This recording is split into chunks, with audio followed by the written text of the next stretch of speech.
Hi friends, இந்த video நீங்கள் பார்த்துருக்கு பியூட்டிஃபுல்லான ஜினிகாவோட சீட்ஸ் உங்களுக்கு வேணும்னா ஸ்க்ரீனில் தர வாட்ஸ்அப் நம்ம நீங்கள் கனெக்ட் பண்ணும்போது என்னோடய வாட்ஸ்அப் கேட்ட லிங்க் வந்து உங்களுக்கு நான் ஃபார்வர்ட் பண்ணுவேன். அதை நீங்கள் ஜீனியா 6 ஓப்பன் பண்ணும்போது டோட்டலாக 5 to 6 கலர்ஸ் வந்து இந்த வீடியோவில் கட்டுற கலர்ஸ் எல்லாமே சேலுக்கு அவைலபிளாக இருக்குது. ஆக்சுவலி இது நிறைய கஸ்டமருக்கு வந்து நான் கொடுத்தாச்சு.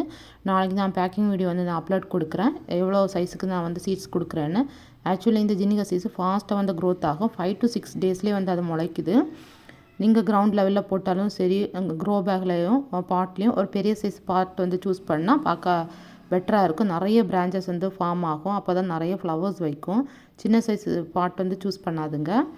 ஸோ வந்து பார்க்க ரொம்ப அழகாக இருக்கும். ரோஸை விட இது வந்து 2 வீக்ஸ் வாடாமல் அந்த பிளான்ட்லேயே ஃப்ளவர் நிற்குது. இதில் வந்து சிங்கிள் பெட்டலும் இருக்குது, டபுள் பெட்டலும் இருக்குது, மல்டிபிள் பெட்டலும் இருக்குது. எங்கிட்ட மல்டிபிள் பெட்டலில் ஒயிட் மட்டும்தான் இருக்குது, மற்றது எல்லாமே வந்து சிங்கிள் பெட்டலும் டபுள் பெட்டலுமாக இருக்குது. ரெட்டு பார்க்க ரொம்ப அழகாக இருக்கும். நிறைய கஸ்டமருக்கு வந்து நான் கொடுத்தாச்சு. எல்லாருமே வந்து நல்ல ஒரு ஃபீட்பேக் கொடுத்துருக்காங்க. ஃபாஸ்ட்டு க்ரோத்து, நல்ல ஒரு பாட்டி மிக்ஸ் ரெடி பண்ணணும். ரிவர் சாண்டு, கார்டன் சாயில், கொஞ்சம் கோகோ பிட்டு போட்டு அதில் நீங்கள் சாயிலில் போட்டு விட்டாலே போதும். அது மீடியம் சைஸுக்கு வந்து க்ரோத் ஆனதுக்கு அப்புறமா நீங்கள் வந்து கவ் மேனரோ கோட் மேனரோ ஃபெர்டிலைசராக கொடுங்க. பெஸ்ட்டு வந்து கவ் மேனர் தான். மண்புழு உரமும் நீங்கள் வந்து கொடுக்கலாம். டிஏபி 1-2 பால் ஒரு ஃப்ளவரிங் ஸ்டேஜ் வரும்போது மட்டும் நீங்கள் போட்டு விடுங்க. டிஏபி போட்டால் கண்டிப்பாக நிறைய தண்ணி விடணும். பார்க்க ரொம்ப அழகாக இருக்கும். சப்போர்ட் பண்ணுங்கள், சப்ஸ்கிரைப்